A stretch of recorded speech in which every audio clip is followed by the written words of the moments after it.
Assalamualaikum warahmatullahi wabarakatuh. Bagaimana kabarnya pelajar hebat? Semoga kita semua dalam keadaan sehat walafiat ya. Sebelum mulai pelajaran hari ini, mari kita membaca doa terlebih dahulu. A'udzu billahi minasyaitonir rajim. Bismillahirrahmanirrahim. Raditu billahi rabba wa bil islami dina wa bi muhammadin nabiyyan wa rasula. Rabbi zidni ilma warzuqni fahma bi rahmatika ya arhamar rahimin. Pada pertemuan kali ini kita akan membahas tentang gemar beramal sholih dan berbaik sangka kepada sesama. Manusia diciptakan oleh Allah Subhanahu wa Ta'ala sebagai makhluk sosial, di mana setiap individu membutuhkan individu yang lain. Oleh karena itu, sikap tolong-menolong, menghargai sesama sangat dibutuhkan dalam keberlangsungan hidup bermasyarakat. Nah, jadi kalian harus berhati-hati dan berbuat, berkata dan berprasangka, sehingga kita mampu memilih dan memilah mana yang perbuatan yang baik dan yang buruk. Tahukah kalian apa yang dimaksud dengan amal soleh? Untuk mengetahui pengertian amal soleh, mari perhatikan firman Allah dalam Quran Surat Al-Asr ayat 2-3 berikut ini.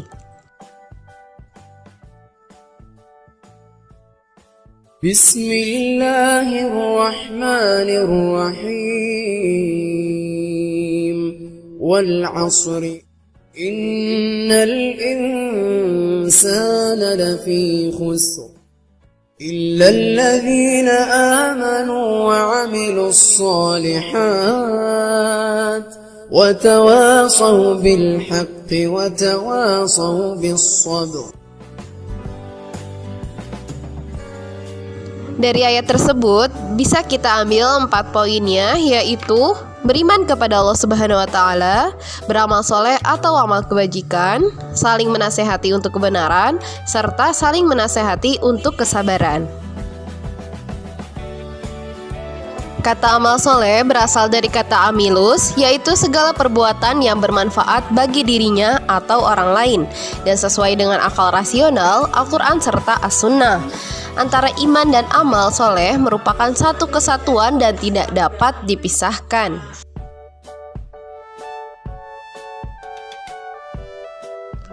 Seseorang yang beriman tanpa diikuti amal soleh, maka keimanannya tidak ada artinya.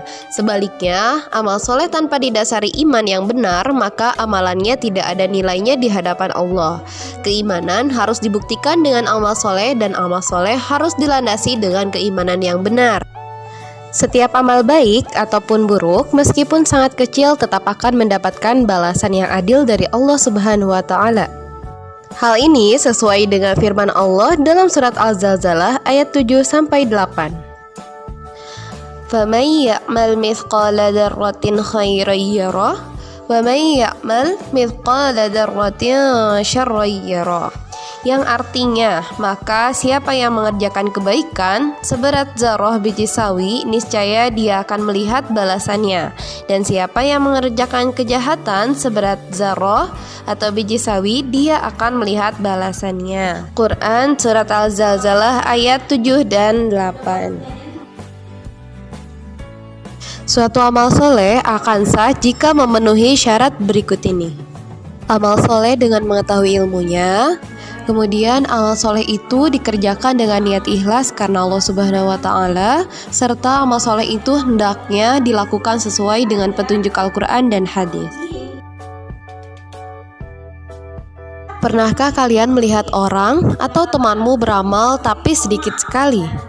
Janganlah kalian meremehkannya atau menghinanya karena sedikit amalnya, sebab nilai sebuah amal tidak semata-mata tergantung banyak atau sedikitnya, tapi juga terletak pada keikhlasannya. Sedangkan nilai keikhlasan amal seseorang hanya Allah Subhanahu wa Ta'ala yang mengetahui. Wahai pelajar hebat, ketahuilah bahwa amal soleh ada 2 macam. Yang pertama yaitu beramal sholih terhadap Allah, yaitu ibadah dengan menjalankan semua yang diperintahkan Allah dan meninggalkan serta menjauhi semua yang dilarang Allah. Yang kedua yaitu beramal sholih terhadap manusia dan makhluk lain, yang berarti menjalankan hak dan kewajiban dalam kehidupan antar sesama manusia dan makhluk. Misalnya, sikap tenggang rasa, ramah, santun, bertutur kata yang baik, berakhlak mulia, menjaga kelestarian alam, serta menolong orang yang tidak mampu dan lain sebagainya. Di samping amal soleh tersebut, ada satu kebaikan yang disebut amal jariyah. Amal jariyah yaitu amal kebajikan yang dilakukan secara ikhlas dengan mengharapkan ridho Allah dan mendatangkan pahala bagi pelakunya meskipun ia telah meninggal. Rasulullah bersabda, apabila salah seorang manusia meninggal dunia, maka terputuslah segala amalannya kecuali 3 perkara: sedekah jariyah, ilmu yang bermanfaat baginya, dan anak solih yang selalu mendoakannya. Hadis riwayat Muslim.